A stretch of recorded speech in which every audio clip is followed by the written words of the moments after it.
पश्चिम बंगाल में एक तरफ तो बम्पर वोटिंग और इसका रिकॉर्ड रहा, तो दूसरी तरफ बंगाल के कुमारगंज में भाजपा प्रत्याशी सुवेंदु सरकार पर हमला और प्रदेश भर में हुई हिंसा, ये सुर्खियों में रही। दौड़ा दौड़ा कर पीटा ऐसा क्या हुआ और कौन ऐसे लोग थे जिन्होंने बंगाल की चुनावी फिजा में ये हिंसा का रंग दिखाया?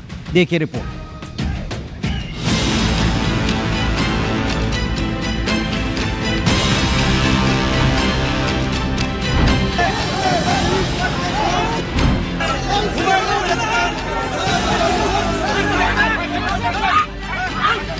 तस्वीर पश्चिम बंगाल के दक्षिण मिदनापुर की है, जहां की कुमारगंज सीट से बीजेपी कैंडिडेट सुवेंदु सरकार पर टीएमसी कार्यकर्ताओं ने कथित रूप से हमला कर दिया। वीडियो में दिख रहा है कि सुवेंदु हमले से बचने के लिए भाग रहे हैं। उनका सिक्योरिटी गार्ड उन्हें बचाने की कोशिश कर रहा है। इसके बावजूद भीड़ सुवेंदु को पीटती रहती है। सुवेंदु सरकार ने आरोप लगाया कि जब वो पोलिंग बूथों का निरीक्षण कर रहे थे, उसी दौरान उन पर टीएमसी कार्यकर्ताओं ने हमला किया।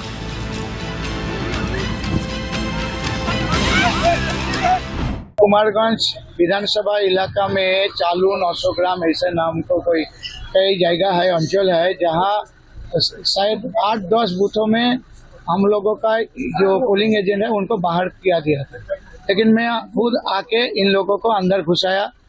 और जब मैं 24 बूथ में ये सरजमीने तदंत करने के लिए या बूथ में मैं गया था, उस टाइम हमारे ऊपर, हमारे पूरा टीम के ऊपर इन लोग हमला किया था और ये एक भयभीति का वातावरण करने के लिए तैयार था।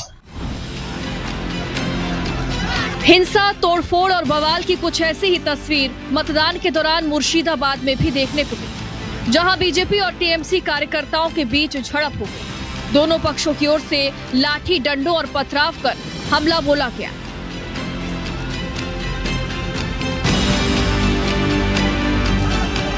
इसी बीच मौके पर पहुंचे हुमायूं कबीर का टीएमसी कार्यकर्ताओं ने विरोध किया, जिस पर टीएमसी और आम जनता उन्नयन पार्टी के कार्यकर्ताओं के बीच झड़प हो गई। झड़प तब हुई जब हुमायूं कबीर इलाके का दौरा कर रहे थे।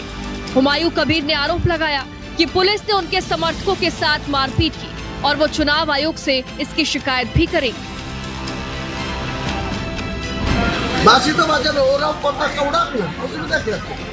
চোরের পার্টি তাদের আবার কথা সারা বছর ধরে গোষ্ঠীদ্বন্দ্ব ছিল, এখন আবার বলছেন মিলে দিলে।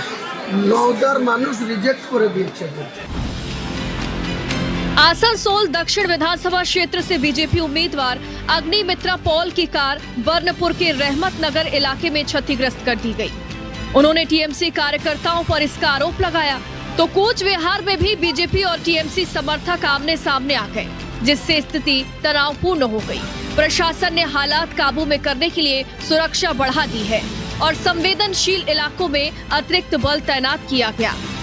गौरतलब है कि पश्चिम बंगाल चुनावी हिंसा के लिए हमेशा से ही बदनाम रहा है। चुनाव आयोग ने इसी के चलते सुरक्षा के पुख्ता इंतजाम किए थे और पहली बार बड़ी संख्या में अर्धसैनिक बलों की तैनाती की गई थी। लेकिन इसके बाद भी चुनावी हिंसा में कमी तो दिखी, लेकिन पूरी तरह रोकने में कामयाबी नहीं मिली। Bureau report IBC 24।